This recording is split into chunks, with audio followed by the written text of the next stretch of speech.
Hello everyone! Ngasi unconventional careers singi marakta ngasi topic design.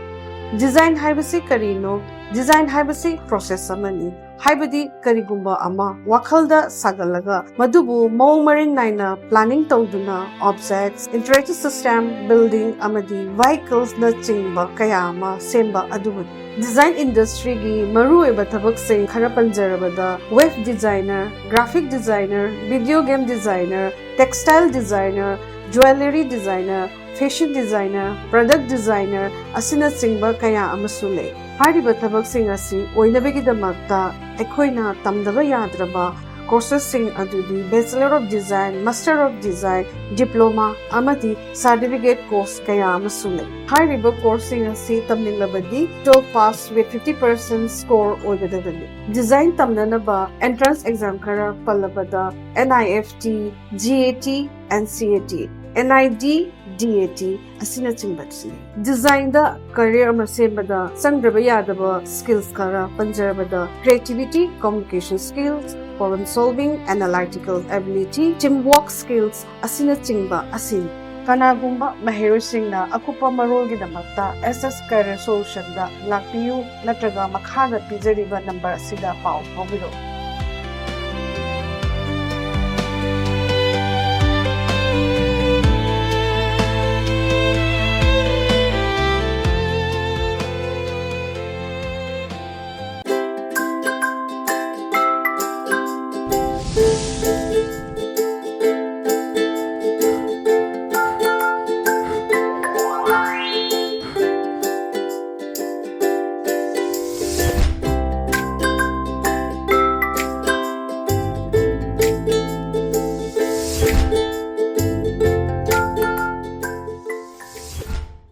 Krumzari, ELITETV ki test of cartoon ki maha ming ta video sing maha tatara muksari mren ngasi follow from pau se sing cartoon sing da cartoonishina kari haining liba kari phonung liba kari wakal khalang liba do mya me sanong thamjage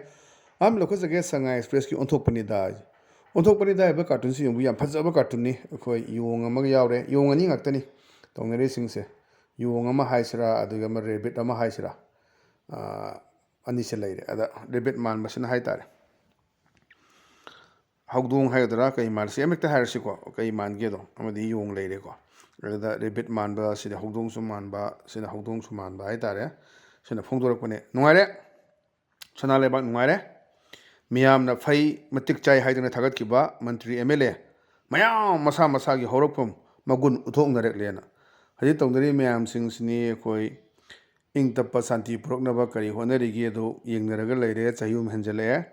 Hadi tongdari ba ho yam phabu khungtang nan kuki jo kangbu laga unaba bungjalin balti ki machana pa unaba wari butai sanaba santi purakna ba honaba gi step lokhalak pa even tang ni panda kangpu pita koi Manipur ki chief minister ko bu yai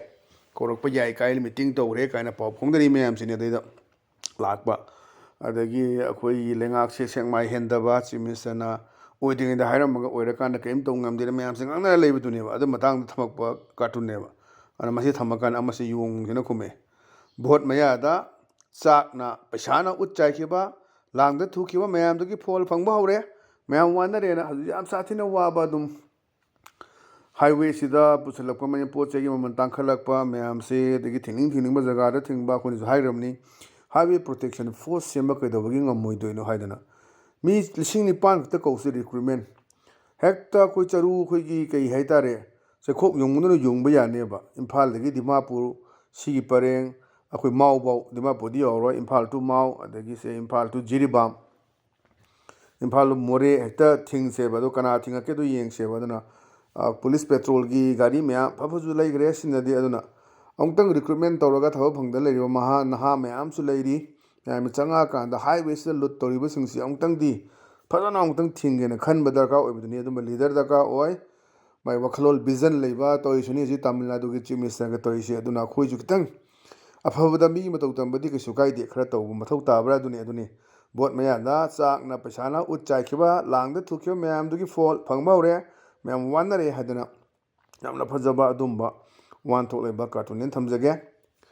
mathang leisna khoi sana leiba ki loire dana aduni sida suni highway gi matang sida khana re se mayam se ada ani ni miyai chalaba mi ani wari sanaraga sum walking chepda miyai chalaba ni wari sanabani ꯑꯗ ꯄ꯭ꯔꯖꯥꯅꯤ ꯂꯧꯔꯤꯕ ꯔꯤꯄ꯭ꯔꯖꯦꯟ ꯇꯧꯔꯤꯁꯦ ꯑꯗ ꯄ꯭ꯔꯖꯥ ꯑꯃꯅ ꯍꯥꯏꯕꯅꯤ ꯍꯥꯏꯋꯦꯗ ꯇꯧꯔꯤꯕꯁꯤ ꯀꯥꯗꯤ ꯍꯦꯟꯃꯜꯂꯕꯅꯤ ꯂꯩꯉꯥꯛꯁꯨ ꯊꯧꯅꯥ ꯏꯐꯨ ꯐꯨꯗꯣꯛꯅꯤꯡꯗꯦ ꯇꯧꯔꯤꯁꯦꯅ ꯍꯥꯏꯕ ꯑꯗ ꯑꯃꯁꯤꯅ ꯈꯨꯝꯃꯦ ꯊꯧꯅꯥ ꯐꯨꯗꯣꯛꯄ ꯉꯝꯕ ꯑꯃꯠꯇ ꯂꯩꯉꯥꯛꯇ ꯌꯥꯎꯗꯗꯅ ꯇꯧꯔꯤꯕꯅꯦꯅ ꯊꯧꯅꯥ ꯐꯨꯗꯣꯛꯄꯁꯦ ꯑꯝꯇ ꯉꯝꯗ꯭ꯔꯦ ꯁꯦꯟꯇꯔꯒꯤ ꯑꯀꯥ ꯌꯦꯡꯉ ꯂꯣꯏ ꯂꯩꯈ꯭ರೆ ꯁꯦꯟꯇꯔꯅ ꯌꯥꯗ꯭ꯔꯗꯤ ꯁꯦꯟꯇꯔꯅ ꯌꯥꯗ꯭ꯔꯗꯤ ꯍꯥꯏꯗꯅ ꯂꯩꯔꯕ꯭ꯔꯥ ꯑꯗꯨꯅꯤ ꯍꯥꯏꯁꯦ ꯁꯨꯃꯥꯏꯅ ꯇꯧꯅ ꯑꯩꯈꯣꯏ ꯃꯅꯤꯄꯨꯔꯁꯦ ꯀꯌꯥꯝ ꯈꯥꯡꯈꯤꯗꯒꯦ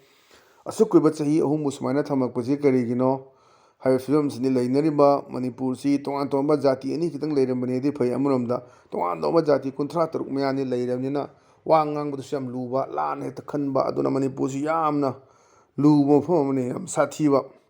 ꯌꯥꯝꯅ ꯃꯤꯅꯤ ꯏꯟꯗꯤꯌꯥ ꯑꯃꯅꯦꯕ ꯑꯗꯨꯅ ꯍꯥꯏꯋꯦꯗ ꯇꯧꯔꯤꯕꯁꯤ ꯀꯥꯗꯤ ꯍꯦꯟꯃꯜꯂꯕꯅꯤ ꯂꯩꯉꯥꯛꯁꯨ ꯊꯧꯅꯥ ꯏꯐꯨ ꯐꯨꯗꯣꯛꯅꯤꯡꯗꯦ ꯇꯧꯔꯤꯁꯦꯅ ꯑꯗ ꯃꯁꯤꯅ ꯈꯨꯝꯃꯛꯄꯅꯦꯕ ꯊꯧꯅꯥ ꯐꯨꯗꯣꯛꯄ ꯉꯝꯕ ꯑꯃꯠꯇ ꯂꯩꯉꯥꯛꯇ ꯌꯥꯎꯗꯗꯅ ꯇꯧꯔꯤꯕꯅꯤ ꯍꯥꯏꯗꯅ ꯐꯣꯡꯗꯣꯔꯛꯄ ꯌꯥꯝꯅ ꯑꯆꯧꯕ ꯃꯦꯁꯦꯖ ꯑꯃ ꯄꯤꯕ ꯌꯥꯝ ꯐꯖꯕ ꯀꯥꯔꯇꯨꯟꯅꯦꯅ ꯊꯝꯖꯒꯦ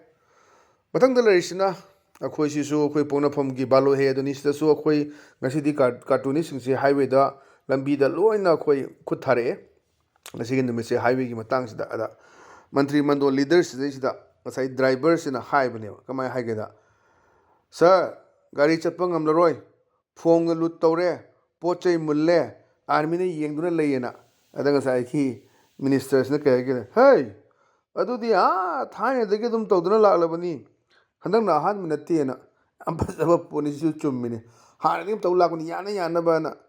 ꯃꯥꯂꯦꯝꯗ ꯍꯥꯏꯁꯤꯅꯤ ꯄ꯭ꯔꯤꯊꯤꯕꯤꯗ ꯁꯤꯒꯨꯝꯕ ꯍꯥꯏꯋꯦ ꯂꯩꯔꯝꯃꯣꯏ ꯁꯤꯗꯩꯗ ꯅꯣꯡꯃꯗ ꯂꯨꯄꯥ ꯂꯥꯛ ꯇꯥꯟꯕ ꯍꯥꯏꯋꯦꯁꯦ ꯑꯟꯑꯣꯊꯣꯔꯥꯏꯖ ꯑꯣꯏꯅ ꯇꯥꯜꯂꯤ ꯃꯌꯥꯝꯁꯤꯅꯦꯕ ꯍꯧꯖꯤꯛ ꯁꯣꯁꯤꯌꯦꯜ ꯃꯤडिꯌꯥꯗ ꯚꯥꯏꯔꯦꯜ ꯑꯣꯏꯔꯤꯕꯅꯤ ꯃꯅꯤꯄꯨꯔ ꯄꯨꯂꯤꯁ ꯇ꯭ꯔꯥꯐꯤꯛ ꯄꯨꯂꯤꯁꯁꯨ ꯄꯩꯁꯥ ꯈꯥꯏꯕꯒꯤ ꯗ꯭ꯔꯥꯏꯚꯔꯗꯨꯅ ꯚꯤꯗꯤꯑꯣ ꯅꯝꯕ ꯑꯗꯒꯤ ꯐꯣꯟ ꯃꯨꯟꯕ ꯑꯗꯨꯅ ꯁꯤꯒꯤ ꯄꯣꯠꯁꯤꯅꯤ ꯃꯁꯤ ꯑꯌꯥꯝꯕ ꯑꯗꯨꯝ ꯇꯧꯏꯁꯦ ꯑꯗꯨꯝ ꯃꯅꯨꯡꯗ ꯑꯩꯈꯣꯏꯒꯤ ꯃꯆꯥ ꯃꯌꯥꯝ ꯄꯣꯛꯄꯗ ꯍꯪꯀꯣꯛ ꯑꯃ ꯌꯥꯎꯋꯦꯗꯅ ꯑꯗꯨꯝ ꯌꯥꯎꯕꯖꯥꯠꯅꯤ ꯃꯁꯤ ꯇꯥꯃꯤꯜ ꯅꯥꯗꯨꯒꯤ ꯁꯦꯝꯅ ꯇꯧꯔꯦꯁꯨ ꯉꯥꯏ ꯇꯥꯃꯤꯜ ꯅꯥꯗꯨꯁꯨ ꯄꯩꯁꯥ ꯂꯧꯒꯦ ꯇꯧꯗꯅ ꯂꯨꯄꯥ ꯆꯅꯤ ꯍꯥꯏꯋꯦꯗ ꯑꯦꯟꯇ꯭ꯔꯤꯅꯦꯅ ꯂꯧꯒꯦ ꯇꯧꯕꯒꯤ ꯚꯥꯏꯔꯦꯜ ꯑꯣꯏꯗꯅ ꯍꯧꯖꯤꯛ ꯂꯩꯔꯤꯁꯤꯅꯤ ꯑꯗꯨꯅ ꯂꯣꯏꯅꯃꯛ ꯆꯤꯐ ꯃꯤꯅꯤꯁꯇꯔꯁꯤ ꯌꯦꯡꯁꯤꯟ ꯉꯝꯄꯣꯟꯇꯦ ꯃꯥꯒꯤ ꯃꯈꯥ ꯊꯥꯕꯗꯨꯅ ꯃꯊꯪ ꯌꯦꯡꯁꯤꯟꯅꯒꯗꯕꯅꯤ ꯃꯥꯒꯤ ꯆꯤꯐ ꯃꯤꯅꯤꯁꯇꯔꯒꯤ ꯃꯈꯥ ꯃꯤꯅꯤꯁꯇꯔ ꯃꯈꯥ MLA ꯂꯩꯔꯤꯕ ꯑꯗꯒꯤ ꯕ꯭ꯌꯨꯔꯣꯀ꯭ꯔꯦꯠ ꯑꯣꯐꯤꯁꯥꯔ ꯂꯩꯔꯤꯕ ꯃꯌꯥꯝꯗꯣ ꯃꯊꯪ ꯑꯗꯨꯒꯤ ꯑꯣꯐꯤꯁꯥꯔ ꯂꯩꯔꯤꯕ ꯗꯤꯁꯇ꯭ꯔꯤꯛ ꯑꯦꯗꯃꯤꯅꯤꯁꯇ꯭ꯔꯦꯁꯟ ꯂꯩꯔꯤꯕꯗꯣ ꯃꯊꯪ ꯌꯦꯡꯁꯤꯟꯅꯒꯗꯕꯅꯦꯕ ꯑꯗꯨ ꯌꯦꯡꯁꯤꯟꯅꯔꯒꯗꯤ CMꯅ ꯂꯣꯏꯅꯃꯛ 24 hour ꯌꯦꯡꯕꯗꯤ ꯉꯝꯄꯣꯟꯇꯦ ꯑꯗꯨꯅꯦ ꯑꯗꯩꯗꯅꯤ ꯒꯥꯔꯤ ꯆꯠꯄ ꯉꯝꯂꯔꯣꯏ ꯁꯥꯔ ꯐꯣꯟꯒ ꯂꯨꯠ ꯇꯧꯔꯦ ꯄꯣꯠ ꯆꯩ ꯃꯨꯜꯂꯦ ꯑꯥꯔꯃꯤꯅ ꯌꯦꯡꯗꯨꯅ ꯂꯩ ꯍꯥꯏ ꯀꯥꯟꯗ ꯍꯩ ꯑꯗꯨꯗꯤ ꯊꯥꯏꯅꯗꯒꯤ ꯑꯗꯨꯝ ꯇꯧꯗꯨꯅ ꯂꯥꯛꯂꯕꯅꯤ ꯍꯟꯗꯛ ꯑꯍꯥꯟꯕ ꯅꯠꯇꯦꯅꯦꯅ ꯌꯥꯝꯅ ꯐꯖꯕꯅꯤ ꯑꯗꯨꯅ ꯀꯔꯤꯒꯨꯝꯕ ꯈꯔ ꯑꯍꯣꯡꯕ ꯈꯔ ꯄꯨꯔꯛꯅꯕꯗꯨꯅꯤ ꯍꯥꯟꯅ ꯇꯧꯔꯝꯃꯦꯅ ꯁꯨꯝ ꯇꯧꯕ ꯌꯥꯗꯕ ꯌꯥꯗꯦꯀꯣ ꯇꯧꯕ ꯌꯥꯗꯦꯀꯣ ꯍꯥꯏꯗꯕ ꯌꯥꯗꯦ ꯍꯥꯏꯕꯁꯤ ꯁꯨꯝ ꯈꯪꯍꯟꯕꯗꯨꯅꯤ ꯃꯊꯧ ꯇꯥꯔꯤꯁꯤ ꯁꯥꯟꯇꯤ ꯄꯨꯔꯛꯅꯕ ꯍꯣꯠꯅꯕꯗ ꯈꯨꯗꯤꯡꯃꯛ ꯇꯧꯕ ꯌꯥꯏ ꯁꯤꯒꯗꯧꯕ ꯃꯆꯥ ꯉꯥꯛꯇꯅꯤ ꯂꯩꯔꯤꯕ ꯑꯍꯟꯁꯤꯡ ꯍꯥꯏꯇꯥꯔꯦ ꯏꯟꯈꯠꯂꯛꯏꯕ ꯅꯍꯥꯁꯤꯡꯁꯤꯗ ꯐꯖꯅ ꯊꯦꯝꯕ ꯃꯣꯏ ꯚꯥꯞ ꯇꯥꯍꯟꯕꯁꯦ ꯃꯊꯧ ꯇꯥꯕꯗꯨꯅꯤ ꯑꯗꯨꯅ ꯃꯁꯤ ꯌꯥꯝ ꯐꯖꯕ ꯀꯥꯔꯇꯨꯟꯅꯦꯅ ꯊꯝꯖꯒꯦ ꯃꯊꯪꯗ ꯂꯩꯔꯤꯁꯤꯅ ꯍꯨꯌꯦꯟ ꯂꯟꯄꯥꯎꯒꯤ ꯑꯁ ꯂꯣꯏꯔꯦ ꯍꯥꯏꯕꯗꯨꯅꯤ ꯉꯁꯤꯁꯦ ꯀꯥꯔꯇꯨꯟꯁꯦ ꯂꯣꯏ ꯐꯖꯩ ꯋꯥꯟ ꯇꯧ ꯂꯣꯏꯅ ꯐꯖꯩ ꯑꯗꯩꯗ ꯉꯁꯥꯏꯒꯤ ꯃꯟꯇ꯭ꯔꯤ ꯑꯣꯏꯔꯀꯥꯟꯗ ꯚꯣꯠ ꯀꯥꯔꯀꯥꯟꯗ ꯊꯕꯛ ꯇꯧꯔꯛꯇꯕꯒꯤ ꯃꯥꯒꯤ ꯄ꯭ꯔꯖꯥꯁꯤꯡꯁꯤꯅ ꯍꯪꯕꯅꯦꯕ ꯁꯥꯔ ꯚꯣꯠ ꯀꯥꯗ꯭ꯔꯤꯉꯩꯗꯗꯤ ꯑꯗꯨ ꯇꯧꯅꯤ ꯑꯗꯥ ꯇꯧꯅꯤ ꯍꯥꯏꯔꯒ ꯀꯥꯈ꯭ꯔꯒꯅ ꯀꯩꯁꯨ ꯇꯧꯕꯤꯗꯦꯅ ꯋꯥꯀꯠꯄ ꯂꯥꯛꯄꯅꯦ ꯑꯗ ꯉꯁꯥꯏ ꯃꯟꯇ꯭ꯔꯤꯁꯤꯅ ꯀꯩ ꯍꯥꯏꯒꯦꯗ ꯍꯣꯏ ꯁꯦꯟꯇꯔꯅ ꯌꯥꯗꯕꯩꯅꯤꯅꯦꯅ ꯌꯥꯝ ꯇꯧꯅꯤꯡꯈ꯭ꯔꯖꯥꯠꯅꯤ ꯌꯥꯝ ꯇꯧꯅꯤꯡꯕ ꯁꯦꯟꯇꯔꯅ ꯐꯝꯃꯨ ꯍꯥꯏꯗꯤ ꯐꯝ ꯇꯥꯕ ꯁꯦꯟꯇꯔꯅ ꯂꯦꯞꯄꯨ ꯍꯥꯏꯗꯤ ꯂꯦꯞ ꯇꯥꯕ ꯁꯦꯟꯇꯔꯅ ꯀꯞꯄꯨ ꯍꯥꯏꯗꯤ ꯀꯞ ꯇꯥꯕ ꯁꯦꯟꯇꯔꯅ ꯅꯣꯛꯎ ꯍꯥꯏꯗꯤ ꯅꯣꯛ ꯇꯥꯕ ꯏꯅꯤꯡꯇꯝꯅꯒ ꯅꯣꯛꯄ ꯀꯞꯄ ꯖꯒꯣꯏ ꯁꯥꯕ ꯉꯝꯕꯖꯥꯠ ꯅꯠꯇꯦ ꯀꯩꯁꯨ ꯀꯥꯏꯗꯦ ꯃꯅꯤꯄꯨꯔꯒꯤ ꯆꯤꯐ ꯃꯤꯅꯤꯁꯇꯔ ꯏꯁꯩ ꯁꯛꯄ ꯖꯒꯣꯏ ꯁꯥꯕ ꯀꯩꯝ ꯇꯧꯗꯦ ꯃꯦꯘꯥꯂꯌꯥꯒꯤ ꯆꯤꯐ ꯃꯤꯅꯤꯁꯇꯔ ꯀꯣꯔꯅꯥꯛ ꯁꯝꯃꯒ ꯏꯁꯩ ꯁꯪꯒꯥꯏ ꯏꯁꯩ ꯁꯛꯊꯗꯅ ꯒꯤꯇꯔ ꯈꯣꯡꯗꯗꯅ ꯇꯧꯔꯤꯗꯨꯅꯤ ꯃꯌꯥꯝꯁꯦ ꯑꯗꯨꯅ ꯀꯩꯁꯨ ꯀꯥꯏꯗꯦ ꯃꯣꯏꯁꯨ ꯃꯤꯅꯤ ꯑꯗꯒꯤꯁꯦ ꯇꯥꯃꯤꯜ ꯅꯥꯗꯨꯒꯤ CMꯗꯨ ꯃꯌꯥꯝ ꯑꯔꯣꯏꯕꯅ ꯗꯥꯟꯁ ꯇꯧꯕꯤꯌꯨꯅ ꯗꯥꯟꯁ ꯇꯧꯔꯤꯗꯨꯅꯤ ꯑꯗꯨꯅ ꯉꯁꯥꯏ ꯋꯥꯁꯛꯈꯤꯕ ꯃꯌꯥꯝꯗꯣ ꯁꯥꯔ ꯚꯣꯠ ꯀꯥꯗ꯭ꯔꯤꯉꯩꯗꯗꯤ ꯑꯗꯨ ꯇꯧꯅꯤ ꯑꯗꯥ ꯇꯧꯅꯤ ꯍꯥꯏꯔꯒ ꯀꯥꯈ꯭ꯔꯒꯅ ꯀꯩꯁꯨ ꯇꯧꯕꯤꯗꯦ ꯍꯥꯏ ꯀꯥꯟꯗ ꯑꯣꯏ ꯁꯦꯟꯇꯔꯅ ꯌꯥꯗꯕꯩꯅꯤꯅꯦ ꯍꯥꯏꯅ ꯍꯥꯏꯕꯗꯣ ꯁꯦꯟꯇꯔꯁꯤꯗ ꯂꯣꯏ ꯂꯩꯔꯦ ꯑꯗꯨꯗꯤ ꯑꯩꯈꯣꯏꯒꯤ ꯂꯩꯉꯥꯛꯁꯤ ꯍꯪꯂꯥꯏ ꯁꯔꯀꯥꯔ ꯑꯣꯏꯔꯕ꯭ꯔꯥ ꯍꯥꯏꯕꯗꯨꯅꯤ ꯍꯧꯖꯤꯛ ꯂꯩꯔꯤꯁꯦ ꯑꯗꯨꯅ ꯁꯔꯀꯥꯔꯁꯤꯗ ꯃꯌꯥꯝꯁꯦ ꯂꯣꯏꯅꯃꯛ ꯈꯨꯠ ꯊꯥꯔꯛꯑꯦ ꯀꯥꯔꯇꯨꯅꯤꯁꯁꯤꯡꯁꯦ ꯃꯊꯪꯗ ꯂꯩꯔꯤꯁꯤꯅ ꯑꯩꯈꯣꯏ ꯄꯤꯄꯜꯁ ꯀ꯭ꯔꯣꯅꯤꯀꯜꯒꯤ ꯁꯟꯗꯦ ꯁ꯭ꯄꯣꯏꯂꯔ ꯑꯗꯨꯅꯤ ꯁꯤꯗꯁꯨ ꯑꯩꯈꯣꯏ ꯂꯩꯕꯥꯛꯁꯤꯗ ꯈꯨꯠ ꯊꯥꯔꯛꯑꯦ ꯑꯗ ꯃꯇꯩ ꯃꯅꯥꯎꯁꯤ ꯋꯥꯔꯤ ꯁꯥꯟꯅꯕꯅꯦ ꯑꯗ ꯃꯥꯏ ꯅꯨꯄꯤꯗꯨꯅ ꯍꯥꯏ ꯍ꯭ꯋꯥꯏ ꯀꯔꯤꯒꯤꯅꯣꯕ what happen to our government so ꯁꯥꯏꯂꯦꯟ ꯑꯩꯈꯣꯏꯒꯤ ꯁꯔꯀꯥꯔꯁꯤ ꯌꯥꯝ ꯇꯞꯅ ꯁꯥꯏꯂꯦꯟꯗ ꯀꯔꯤꯝꯇ ꯉꯥꯡꯗꯅ ꯇꯨꯃꯤꯟꯅ ꯂꯩꯔꯤꯁꯤ ꯀꯩꯅꯣꯅ ꯃꯥꯏ ꯅꯨꯄꯤꯁꯤꯅ ꯍꯪꯉꯛꯄꯅꯦ ꯑꯗ ꯅꯨꯄꯥꯁꯤꯅ ꯈꯨꯝꯃꯛꯄꯅꯦ ꯗꯣꯟꯠ ꯌꯨ ꯑꯟꯗꯔꯁꯇꯦꯟ ꯅꯪ ꯈꯪꯗꯕ꯭ꯔꯣ when they say no power no order mean there is no government only for namesake moina haidudi moidi power leite adi order pidena masina takpadi there is no government only for namesake maming tagi oiba lengak ni sene khangdrasene ba maini pite ta yemo don't you understand when they say no power no order mean there is no government only for namesake anna ming tagi leba lengak ni haidana thamai mayam si mayam karigino newspaper ki cartoonist na thamai si da chouba sisu message am pi bani cartoonist na chouba thodang lori bani yam sang na idraga su yam sang na haidaga su kalam macha sida one kalam si toroga sigi macha sida kalam macha sida pi diba message yam wan thok leba aduna ni akuna ELITETV na lokhasaraga mayam da teso cartoon na sei ahum mari mayam gi seba toroga lai si aduna si yam na fazaba si wan thok leba cartoon ni aduna sumba cartoon sisna soba cartoon sina so thodang lo khiba iban war fawda peace pura khiba adi lengak ta soibe le busi chom thon bada cartoon sina so thodang lo yadna manipur su cartoon sina so thodang lo ri ana fajaba sisu wan thole ba cartoon en thamjage anu ngasi gi do ELITETV gi test of cartoon gi mahau matanga so solution jare meng ta video sing bo mu kana khuram jabol na kana ne biya thang jari pine bidasi.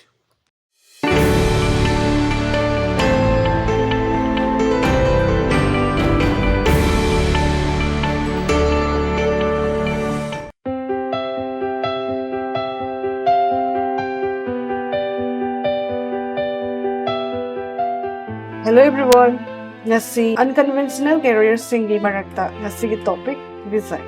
Design haibasi karino, design haibasi process amani. Haibadi karigumba ama wakhalda sagalaga madubu maung maring naina planning tawduna objects, interactive system, building amadi vehicles na chingba kaya ama semba adubu. Design industry gi maruoiba thabak sing khara panjarabada web designer, graphic designer, video game designer, textile designer, jewelry designer, fashion designer, product designer asina chingba kaya amasu lei. Hariba thabak sing asi oinabagidamagta ekhoina tamdaba yadraba courses sing adudi Bachelor of Design, Master of Design, Diploma amadi certificate course kaya amasu lei. Hariba course sing asi tamninglabadi 12 pass with 50% score oigadabani. Design tamnanaba entrance exam kara pallabada NIFT, GAT and CAT. NID, DAT asina chingbatsi. Design da career ama sembada sangraba yadaba skills kara panjarabada creativity, communication skills,